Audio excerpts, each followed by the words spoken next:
Ação penal nos crimes contra a dignidade sexual, Lei 13.718 de 2018. Senhores, esse é o tema do vídeo de atualização gravado a partir desse momento para vocês. A Lei 13.718 já está em vigor, tá? Entrou em vigor no dia de ontem, tá? No dia 25 de setembro de 2018. Essa lei, pessoal, trouxe grandes novidades em relação ao direito material. Então você tem várias figuras delituosas novas, como, por exemplo, divulgação, passou a ser crime agora, né? Divulgação de cena de estupro. Temos agora o crime, e não mais contravenção, de importunação sexual. Temos agora uma causa de aumento de pena para o chamado estupro corretivo e assim por diante. Mas esses temas ligados ao direito penal material não serão objeto de análise nesse vídeo. Deixo essa análise para os professores aí do direito penal, em especial para o nosso querido amigo, para o professor Kleber Masson. O objetivo do vídeo é tratar apenas da ação penal em relação a esses delitos. Então vamos focar no processo penal, porque essa lei 13.718, ela alterou a ação penal quanto a esses crimes, dando uma nova redação ao artigo 225 do Código Penal. Aí o aluno certamente tem a expectativa de que eu analise de imediato o artigo 225 com a redação dada pela Lei 13.718. Só que não é bem assim, né, pessoal? Na verdade, quando a gente estuda o artigo 225, o que o aluno precisa entender? Que esse artigo, ele tinha uma redação original. Então a gente tem a primeira redação do artigo 225. Essa redação foi alterada no ano de 2009 pela Lei 12.015 e agora, pessoal, sofre mais uma mudança pela Lei 13.718. Cuidado para não cometer um erro grave, que seria olhar para a redação do 225 somente na vigência da Lei 13.718. Ora, Renato, mas por que eu não devo fazer isso? Porque amanhã, seja num concurso, seja no dia a dia do fórum criminal, é óbvio que você vai se deparar com crimes sexuais cometidos antes da vigência da Lei 13.718. Ou seja, certamente você terá crimes que foram cometidos na vigência da Lei 12.015 e, quiçá, não duvido nada, você possa ter crimes sexuais, inclusive anteriores à Lei 12.015. E é importante olhar para a data do crime, porque essas diversas mudanças quanto à espécie de ação penal também estão sujeitas a qual princípio basilar lá do direito penal? O princípio da irretroatividade. Então, o princípio da irretroatividade da lex gravior. Ou seja, a lei penal mais gravosa não pode retroagir de maneira alguma. Aí você fala assim, poxa, Renato, mas isso não é ação penal, isso não é direito processual, não seria caso do princípio da aplicação imediata? Cuidado! Apesar do processo penal tratar da ação penal, temos aí, pessoal, uma matéria que nitidamente está sujeita às regras do direito penal. E por que eu digo isso? Ora, imagine comigo um crime de ação penal privada. Aliás, o estupro, em sua origem, era um crime de ação penal privada. Pois bem, aí depois vem a Lei 12.015 e muda a regra ação penal privada para pública condicionada à representação.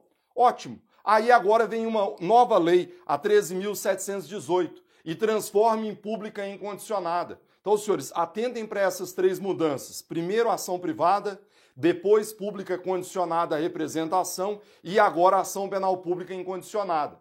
Essas mudanças repercutem no direito penal. Por quê? Quando um crime é de ação penal privada, o indivíduo tem direito a pelo menos 4 causas extintivas da punibilidade voltadas exclusivamente para a ação penal privada. Quando um crime é de ação penal privada, além das causas extintivas da punibilidade, quais outras poderão incidir? Decadência do direito de queixa, renúncia ao direito de queixa, perdão do ofendido e perempção. Maravilha. Aí o crime muda para a ação penal pública condicionada à representação. Perceba que quanto a essas 4 causas, haverá uma diminuição. Porque quando um crime é de ação penal pública condicionada à representação, daquelas 4, a única que continua valendo é a decadência do direito de representação. Mas agora já não há mais falar em renúncia, já não se pode mais falar em perdão e nem tampouco em perempção. Por último, chegamos à ação penal pública incondicionada, como regra. E aí, sem dúvida alguma, pessoal, lex gravior. Porque a partir do momento em que um crime é de ação penal pública incondicionada, sequer há que se falar em decadência. Então o indivíduo não fará jus à decadência, renúncia, perdão e perempção.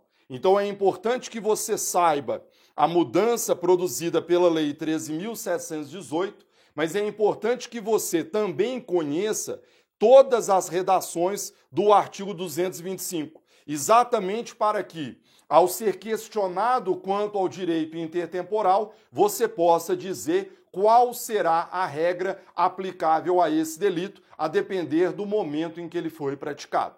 Vejamos então, pessoal, qual é a redação original do 225. Voltando no tempo, voltando lá para antes de 2009, o artigo 225 tinha a seguinte redação. Vamos fazer uma leitura do texto legal e a partir daí a gente vai fazendo as observações. Vejam, nos crimes definidos nos capítulos anteriores, somente se procede mediante queixa. Veja, na redação original do 225, a regra em relação aos crimes sexuais era o quê? Ação penal de iniciativa privada. Trabalhava-se à época, Charles, com a ideia de que os crimes sexuais, eles afetam principalmente só interesses da vítima. Então, portanto, se ela quiser, ela ingresse em juízo, tá? Em certos casos, dizia a doutrina, né, a pessoa pode preferir evitar o processo para não se submeter, para não se sujeitar àquele chamado streptus iudice, que é o escândalo do processo. Às vezes o escândalo do processo num crime sexual é pior, dizia a doutrina, né? Seria pior do que o próprio delito. Para além da regra, você tinha algumas exceções. Parágrafo 1º dizia: procede-se, entretanto, mediante ação pública. Se a vítima, pais não podem prover as despesas do processo, sem privar dos recursos indispensáveis à manutenção da própria família. Cuidado, pessoal, porque nesse caso a ação dependia de representação. Então, quando a pessoa fosse pobre, a ação penal seria pública, condicionada à representação. A outra exceção, se o crime fosse cometido com abuso do poder familiar, a ação penal também era pública. Como a lei não falava nada, então nesse caso a ação penal seria pública incondicionada e não condicionada, como no caso do inciso 1. Portanto, a partir da leitura do artigo 225, a quais conclusões podíamos chegar? Que a regra, antigamente, era a de que crimes sexuais eram crimes de ação penal privada. Detalhe, à época, pessoal, inclusive quando o crime fosse praticado com presunção de violência. Estão lembrados da antiga presunção de violência nos crimes sexuais? Tá? Antigamente, quando o crime fosse praticado, o crime de estupro, com violência presumida, ele também estava sujeito a essa regra, ou seja, ação penal de iniciativa privada. Quais eram as exceções? A primeira, a gente já comentou, vítima pobre.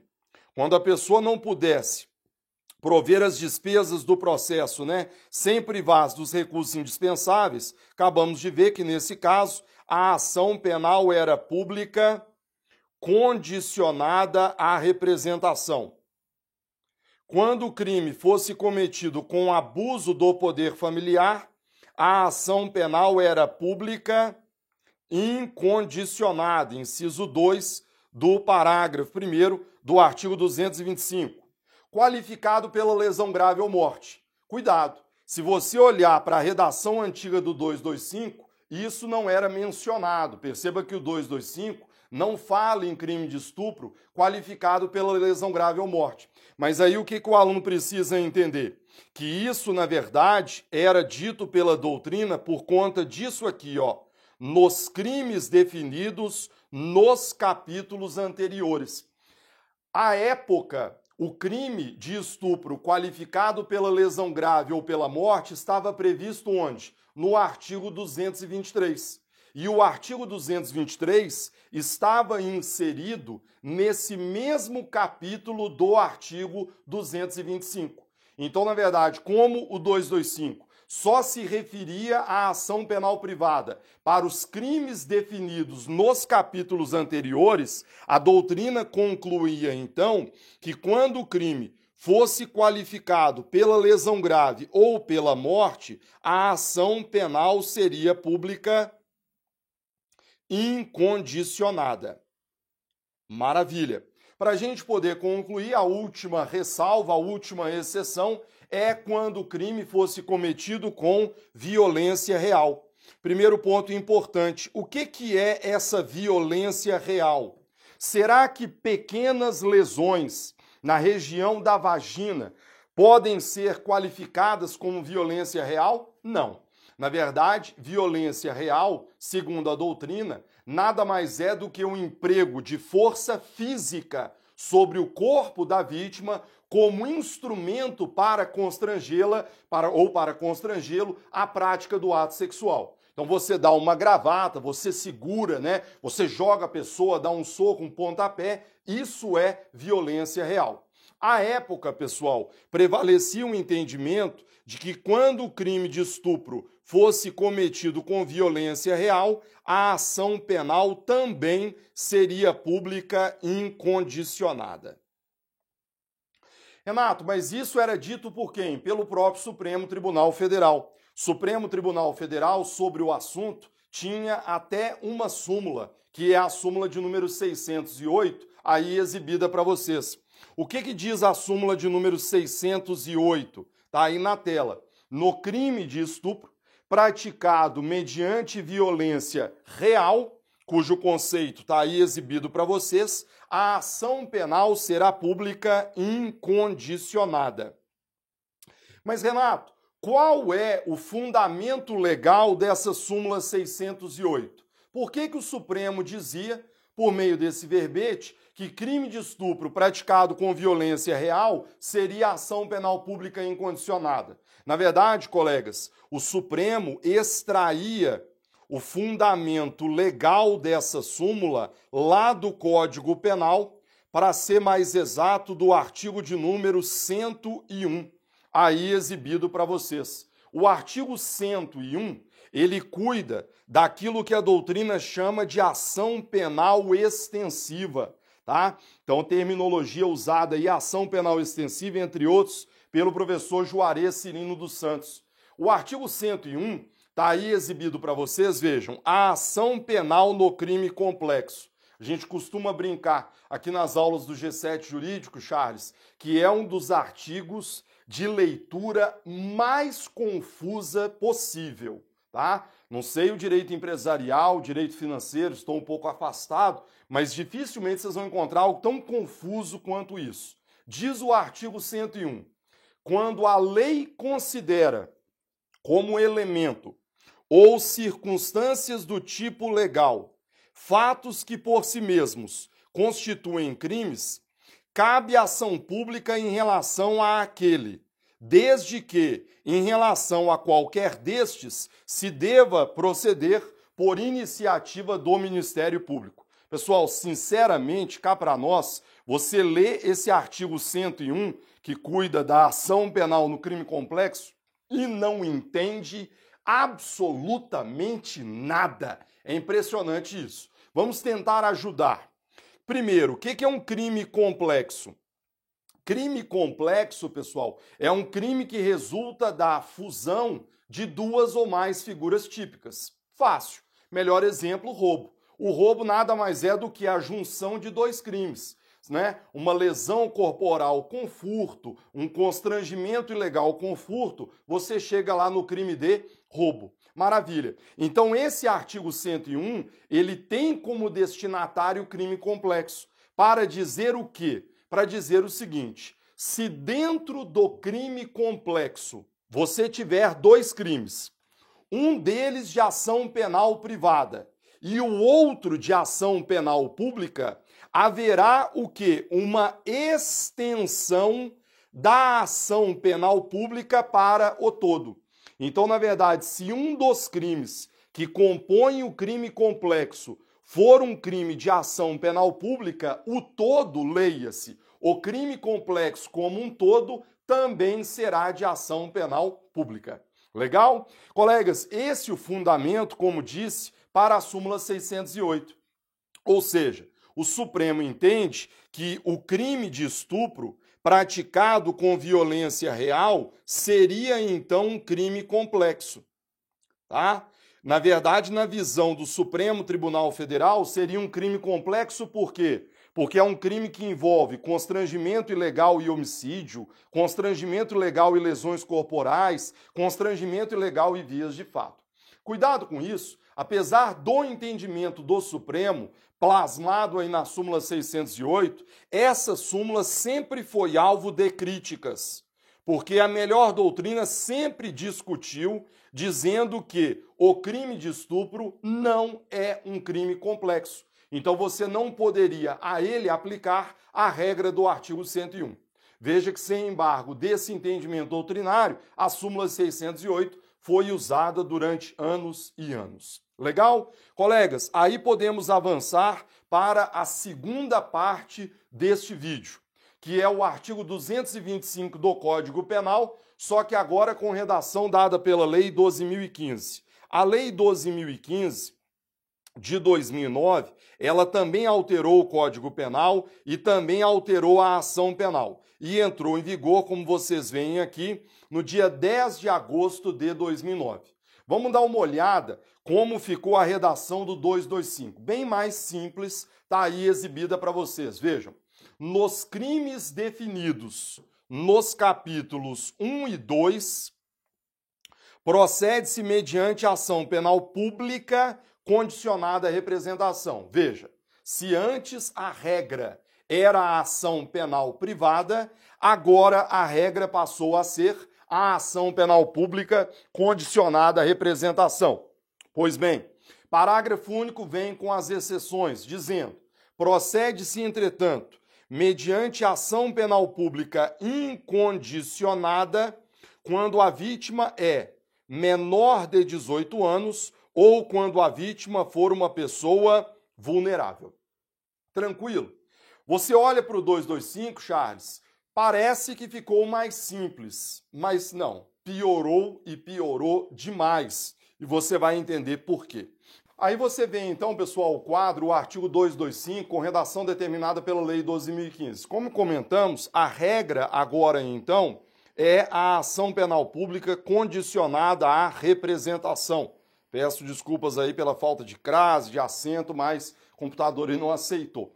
Pessoal, essa é a regra então, ação penal pública condicionada à representação. Se você olhar para o parágrafo único e para o caput, ele já nos revela uma certa antinomia. Por quê? Olha o problema. Nos crimes definidos nos capítulos 1 e 2, tá? Aí eu te falo o seguinte, o capítulo 1 aqui citado, ele cuida dos crimes, né, contra a liberdade sexual. Então tudo bem, capítulo 1 dos crimes contra a liberdade sexual. Então vai seguir essa regra. Só que aí ele fala do capítulo 2, tá vendo? O capítulo 2, senhores, pasmem, ele trata do quê? Ele trata dos crimes sexuais contra vulnerável. Então, dos crimes sexuais contra vulnerável. Veja, uma claríssima antinomia, então, um conflito entre o que diz o caput e o que diz o parágrafo único. Porque o caput está nos dizendo que quando for um crime contra vulnerável, a ação penal será pública, condicionada à representação. Aí, na sequência, vem o parágrafo único e diz que se o crime for cometido contra pessoa vulnerável, a ação penal será pública o quê? Incondicionada. E aí, você fica com o caput ou você fica com o parágrafo único? Veja, a doutrina caminhou num sentido e a jurisprudência caminhou em outro. Aos olhos da doutrina, seria um grande absurdo você dizer que um crime contra uma pessoa vulnerável, uma criança de 10 anos, um doente mental, dependesse de representação. Então, sob a ótica do princípio da proporcionalidade, em sua vertente de proibição do retrocesso, da proibição de uma proteção deficiente, a doutrina passou a dizer que todo e qualquer crime contra pessoa vulnerável seria o quê? Seria uma ação penal pública incondicionada. Então a doutrina passou a trabalhar nesse sentido. Crime contra vulnerável, ação penal pública incondicionada. Cuidado, porque essa foi a orientação da doutrina, como frisei bem. O STJ, no entanto, ele começou a trabalhar num sentido relativamente diverso. O STJ passou a entender que essa vulnerabilidade deveria ser analisada à luz do caso concreto. Renato, como assim? Na verdade, o STJ diz que a vulnerabilidade poderia ser permanente, uma criança de 10 anos, um doente mental, ou poderia ser temporária. O que seria uma vulnerabilidade temporária? Uma pessoa completamente embriagada. A pessoa está completamente embriagada, completamente drogada e, por esse motivo, não pode oferecer resistência. Com base nessa distinção, o STJ passou a dar para cada um desses crimes uma ação diversa. Na visão do STJ, quando a vulnerabilidade fosse permanente, a ação penal seria pública o quê? Incondicionada. Todavia, quando a vulnerabilidade fosse temporária, aí sim a ação penal seria pública, condicionada à representação. O julgado em questão, eu vou me permitir não fazer a leitura para ganhar um tempo, mas está aí exibido para vocês um julgado bem interessante, que é o HC 276-510 da 6ª turma do Superior Tribunal de Justiça. Legal. Para além disso, pessoal, a outra exceção que nós tínhamos, vítima menor de 18 anos, aí é tranquilo, Porque está dizendo aqui, então, quando a vítima fosse menor de 18 anos, a ação seria pública incondicionada. E aí temos um outro problema, qual seja, crime de estupro qualificado pela lesão grave ou morte. Agora, o problema é que a qualificadora da lesão grave ou morte, ela saiu do 223 e ela foi lá para o 213. E aí, como fica? Os autores do anteprojeto, do projeto de lei, não perceberam essa mudança. Colegas, se você fizer uma leitura do 225, perceba que ele não fala nada de crime qualificado pela lesão grave ou pela morte. E se você olhar para o crime de estupro qualificado pela lesão grave e pela morte, ele está previsto no capítulo 1, porque ele está previsto num dos parágrafos do artigo 213. Então, pela leitura seca do 225, você chegaria à conclusão de que o estupro qualificado pela lesão grave ou pela morte seria crime de ação penal pública condicionada à representação. Mais uma vez, um grande absurdo. E um grande absurdo por quê, Charles? Imagine uma pessoa que foi estuprada e aí, por conta do estupro, ela acaba vindo a óbito. Ação penal pública condicionada à representação. O que isso significa dizer? Que se essa pessoa não tiver ninguém na linha de sucessão para oferecer essa representação, não vai haver persecução penal quanto a isso. Então, diante desse absurdo, a doutrina, mais uma vez, à luz do princípio da proporcionalidade, sob a vertente da vedação da proteção deficiente, passou a dizer o seguinte: esse crime, obrigatoriamente, tem que ser um crime de ação penal pública, o quê? Incondicionada, tá? Porque eu não posso permitir que um crime do qual resulte a morte possa ficar dependendo de representação. Aliás, isso aqui é objeto, inclusive, de uma ADI que tramita no Supremo, que é a ADI 4.301, ajuizada pelo Procurador-Geral da República, exatamente para dar uma interpretação conforme a esse dispositivo, para dizer que a ação penal seria pública e incondicionada. Legal? Para a gente poder concluir, e pessoal, é importante olhar para esse quadrinho e comparar com o quadrinho anterior, sempre sob a ótica do quê? Do princípio da irretroatividade da lex gravel. Perceba que essas são as únicas exceções. Legal? Outro detalhe importante, Renato, mas como é que fica, segura comigo, Charles, como é que fica agora o crime de estupro cometido com violência real? Será que aquela súmula que nós vimos há pouco, a súmula 608 do Supremo, ela continua válida? Tá? Vamos lembrar que à luz da súmula 608, quando o crime de estupro fosse cometido com violência real, a ação penal seria pública o quê? Incondicionada. A doutrina, pessoal, chegou à seguinte conclusão. Lendo o artigo 225, em momento algum, o legislador faz qualquer tipo de referência à violência real. Não se pode admitir a aplicação do artigo 101 do Código Penal ao crime de estupro, já que não se trata de crime complexo. Então, aos olhos da doutrina, pessoal, após o advento da Lei 12.015, o crime de estupro cometido com violência real passaria a se sujeitar à regra, ou seja, teríamos aqui um crime de ação penal pública condicionada à representação. E aos olhos da doutrina, insisto mais uma vez, a súmula 608 estaria o quê? Ultrapassada, certo? Não há nenhuma possibilidade de aplicarmos a súmula 608. E eu vou mais além, trazendo mais um detalhe para vocês. Renato, mas e quanto aos processos que já estavam em andamento, estupro com violência real, quando a Lei 12.015 entrou em vigor? Porque a Lei 12.015 entrou em vigor, a gente deu uma olhada, no dia 10 de agosto de 2009. Então, suponha que, à época, estivesse em tramitação no Fórum Criminal um processo envolvendo estupro cometido com violência real. Antes da lei, ação penal pública incondicionada, súmula 608. Depois da lei, aos olhos da doutrina, ação penal pública condicionada à representação. Mudou. E agora mudou para melhor. Concordam comigo?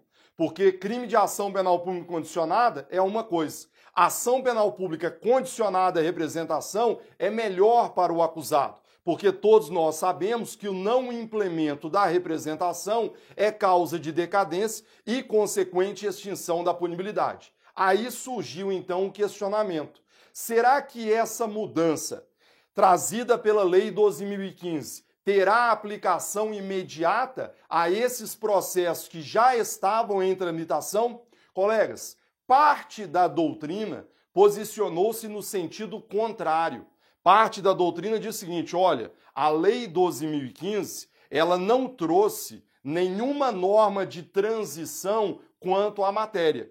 Se a denúncia já for oferecida e, à época, a ação penal era pública e incondicionada, não há por que se exigir a representação para esse processo. Aliás, porque não há uma norma de transição semelhante à lei dos juizados. Vamos lembrar que a lei dos juizados trouxe uma norma de transição quando transformou a lesão leve e culposa em ação penal pública condicionada à representação, está lá no artigo 91.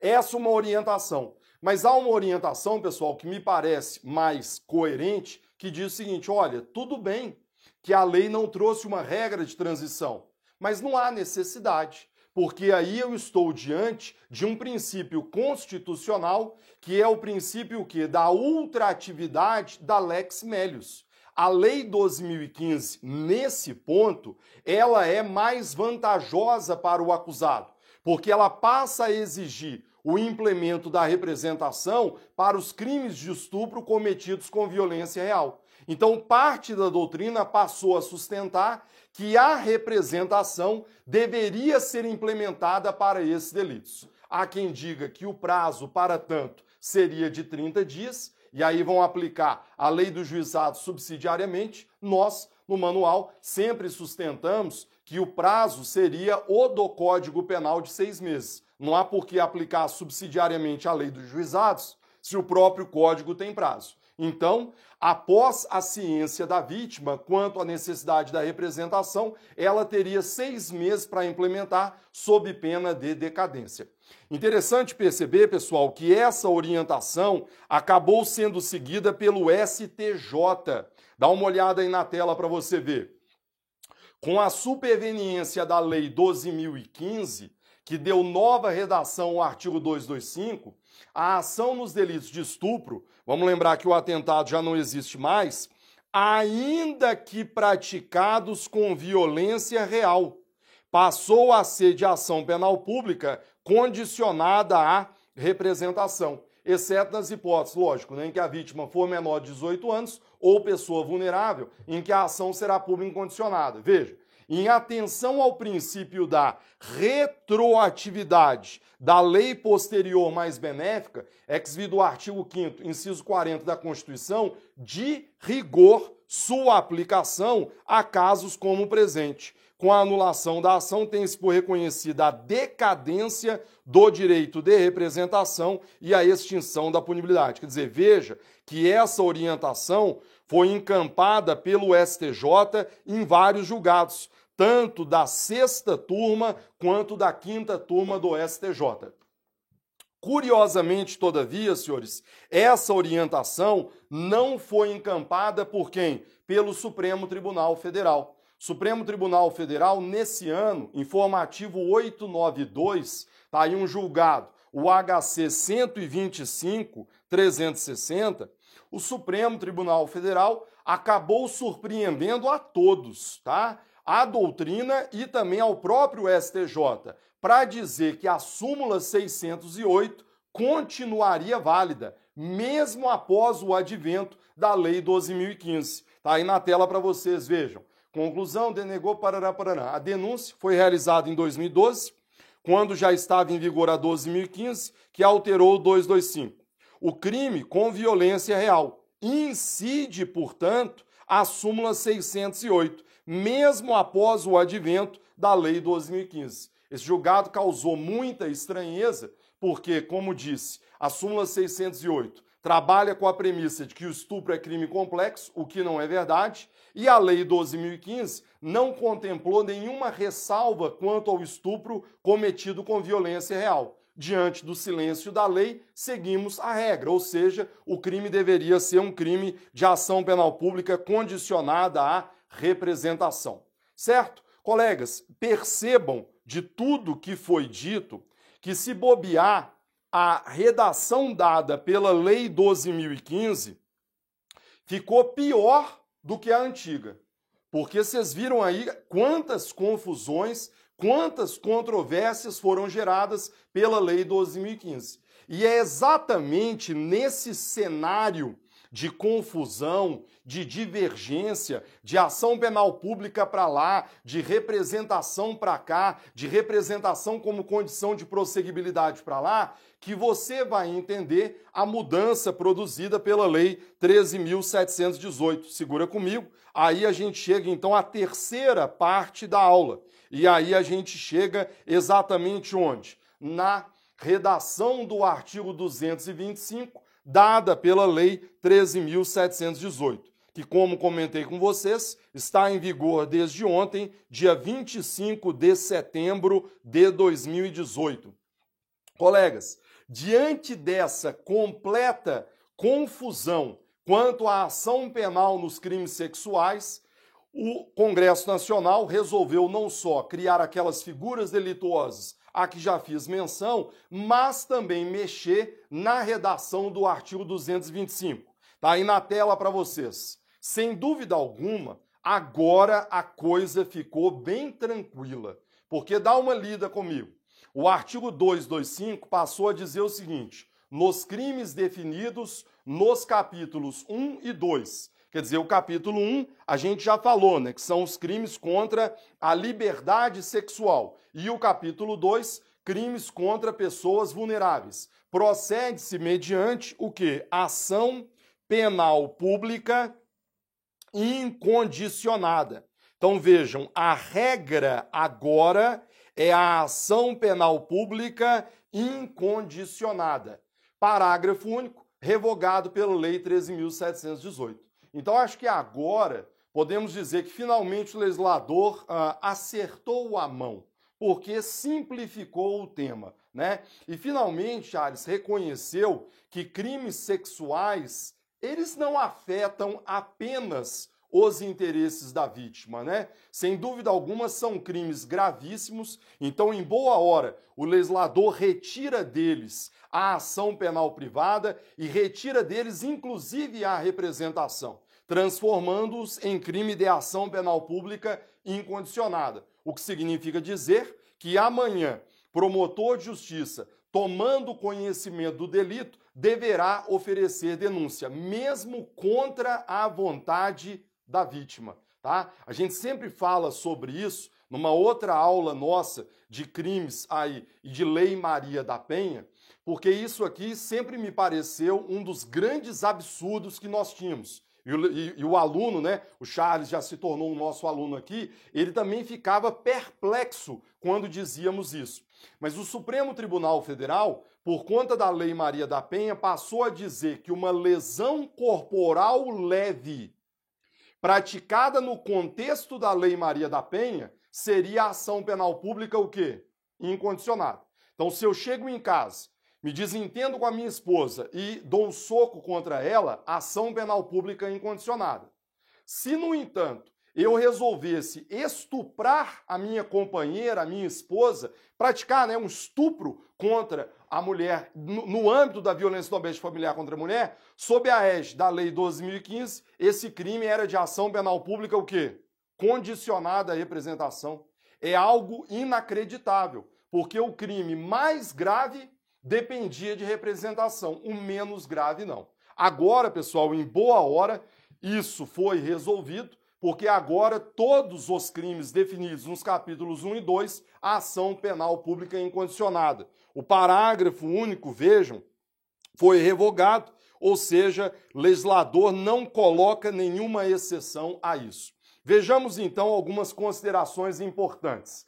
Depois da Lei 13.718, então, qual é a regra quanto à ação penal nos crimes contra a dignidade sexual? O artigo 225 do Código Penal vai dizer que esses crimes agora são de ação penal pública incondicionada. Perceba que a regra do 225, pessoal, não há exceções. Então, o legislador não contempla nenhuma exceção a essa regra da ação penal pública incondicionada. De todo modo, algumas observações têm que ser feitas com vocês. Vamos lá? Primeira delas, olha só como os problemas vão surgindo. Nos crimes definidos nos capítulos 1 e 2, tá? O capítulo 1, a gente já falou, ele cuida dos crimes contra a liberdade sexual. O capítulo 2, dos crimes contra as pessoas vulneráveis. Então, pela leitura do caput do 225, todos os crimes definidos nesses dois capítulos são crimes de ação penal pública incondicionada, tá?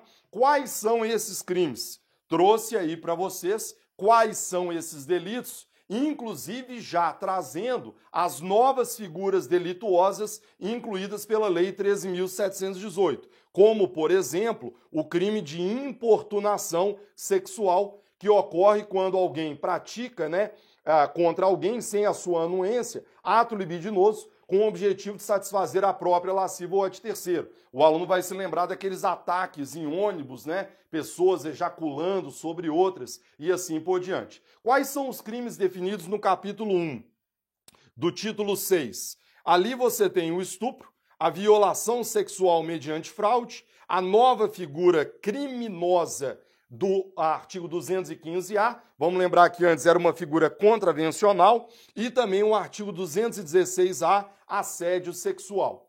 Aí vem o capítulo 2, que trata dos crimes sexuais contra vulnerável. Quais são os crimes previstos nesse capítulo? Estupro de vulnerável, corrupção de menores, satisfação de lasciva mediante presença de criança ou adolescente, favorecimento da prostituição e a novel figura delituosa, divulgação de cena de estupro, estupro de vulnerável, cena de sexo ou pornografia. Então, todos esses crimes aí exibidos para vocês são crimes de quê? São crimes de ação penal pública incondicionada, certo? Tranquilo.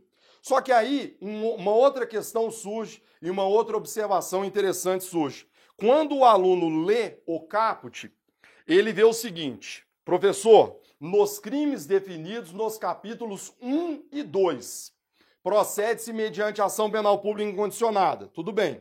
Mas aí o aluno vem com o seguinte questionamento, né? Capítulos 1 e 2. E os crimes previstos nos demais capítulos desse título? Porque, pessoal, a lei entrou em vigor ontem, né? E a gente estudando, confesso que ainda não vi nenhum comentário aí mais detalhado sobre a lei, senão a cópia da lei, mas não vi nada sobre isso. E aí me veio esse questionamento. Porque, veja, esse título, que trata do título aí dos crimes, né, contra a dignidade sexual, tá? Esse título dos crimes contra a dignidade sexual, cuidado, porque ele tem outros capítulos além do capítulo 1 e além do capítulo 2. Capítulo 3 foi revogado, mas você tem o capítulo 5, capítulo 6 e assim por diante. Aí vem o questionamento. E os crimes previstos nos demais capítulos?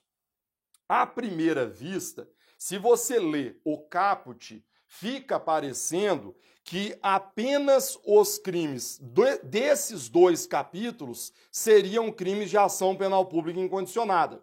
Logo, a contrário senso, os crimes previstos nos demais capítulos não seguiriam essa regra. É a melhor orientação? Não. E por que não, pessoal? Porque sabemos que esse artigo sequer seria necessário. Porque, na verdade, sabemos que a regra para todo e qualquer crime é a ação penal pública o quê? Incondicionada. O crime só vai ser de ação penal privada ou pública condicionada à representação se houver lei expressa nesse sentido. Fica comigo aqui, Charles, mas vamos dar uma olhada no artigo 100 do Código Penal. A ação penal é pública, como regra, salvo quando a lei expressamente a declara privativa do ofendido. Veja, expressamente. Ou seja, se um crime for de ação penal privada, eu preciso de lei expressa nesse sentido. Abre aspas. A ação penal depende de queixa. Parágrafo 1º. A ação penal, a ação pública, perdão, ela é promovida pelo MP, dependendo quando a lei o exige de representação ou de requisição do MJ. Pessoal, mesma coisa. Dentro da ação penal pública, qual é a regra? Pública incondicionada. Só haverá necessidade de representação quando a lei o exigir. Então, na verdade, diante do silêncio da lei, a regra é a ação penal pública incondicionada. E o curioso, pessoal, é que se você pegar os demais capítulos que estão inseridos aí no título dos crimes contra a dignidade sexual, então se você pegar, por exemplo, né, o crime lá do artigo 227, né? Mediação para servir a lascívia de outrem, está lá no capítulo 5. Se você pegar outro delito, né? Artigo 233, do ultraje público ao pudor, do ato obsceno, é outro capítulo. Nenhum desses crimes traz qualquer regra quanto à ação penal. É curioso isso, mas em todos os demais crimes, de todos os demais capítulos desse título, não há nenhuma ressalva quanto à ação penal. Então a nossa observação importante é nesse sentido. Nos demais capítulos do título 6, não há nenhum crime de ação penal privada.